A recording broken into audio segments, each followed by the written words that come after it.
व्यवस्था चाहिँ हामी सङ्घ संस्थाहरूबाट गर्छौँ। जति खर्च आउँछ महासङ्घ अन्तर्गतका मातृ सङ्गठन र हामीहरू मिलेर त्यसको व्यवस्था गर्छौँ। अनि अब मूल आयोजक समितिबाट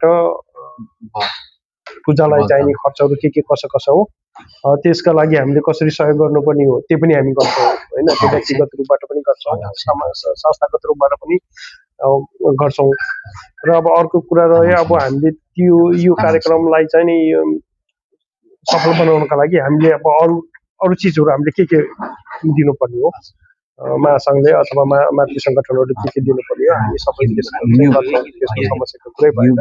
अब आजैबाट चाहिँ अब अहिले साथीहरूले त्यो पनि गर्दैछ, आजैबाट चाहिँ अब यसलाई प्रचार प्रसार गरौँ, आजै हामी हल पनि फिक्स गरौँ अनि त्यही हिसाबले चाहिँ सबै कुरा अगाडि जाउँ। मेरो विचारमा चाहिँ त्यही हो।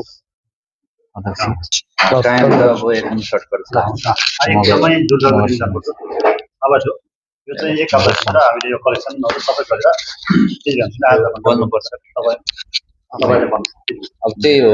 अब हामीले समय पनि होइन, समयको अवधि पनि अलिक कम भएकोले अब अहिले नै हल फिक्स गरेर गुरुले हाम्रो रिम्पोछेले कुन खालको यहाँ प्रवचनदेखि लिएर कुन उद्देश्यले आउनु भएको छ त्यसको कार्यक्रमको मोडालिटी भनौँ न, त्यसलाई के भन्छ, तयार गरेर यस्तो यस्तो खालको प्रोग्राममा चाहिँ यस्तो यस्तो कुरा हुन्छ भनेर हामीले चाहिँ पब्लिस गर्दाखेरि पब्लिकलाई पनि हो भन्ने हुन्छ नि त। नबुझ्ने हामी शेर्पा तामाङहरूले पो त्यो वाङ भनेको के हो बुझ्नेले बुझ्छ। अब कुनै कतिपय ओहो गुरु आउनु भएको रहेछ त्यसको चाहिँ उद्देश्य के हो भन्ने कुरा हामीले त्यसमा पनि बुझायो भने प्लस पोइन्ट हुन्छ भन्ने कुरा हो कि गुरु आउँदाखेरि चाहिँ गुरुबाट चाहिँ यस्तो यस्तो कुराहरू हामीले ग्रहण गर्न पाउँछ होइन।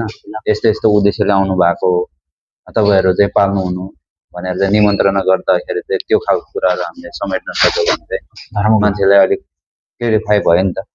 अब हामीले पो बुझ्छ तपाईँहरूको अब एउटा धर्म सम्बन्धी सबै कुरा भएको। अब मैले पनि अलिकति चासो राख्ने वाङ भनेको यस्तो हुन्छ, हामीले यो गुरुबाट यसो लियो भने हामीलाई यस्तो राम्रो हुन्छ होइन भन्ने कुरा थाहा नहुने चाहिँ यस्तो यस्तो खालको कार्यक्रम हो। जस्तै प्रवचन भन्ने नेपाली शब्दमा प्रवचनदेखि लिएर वाङको चाहिँ अब यो कुरा 2-4 शब्दमा उ गरेर हामीले प्रचार गरिहाल्नुपर्छ क्या। अब त्यही हो।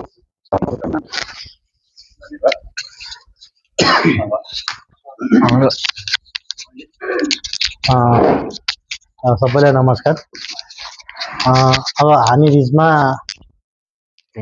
हाम्रो धर्मगुरु रिम्पोछेज्यू युरोपको यात्रामा पाल्दै हुनुहुन्छ। यसमा हामी सबै गौरवित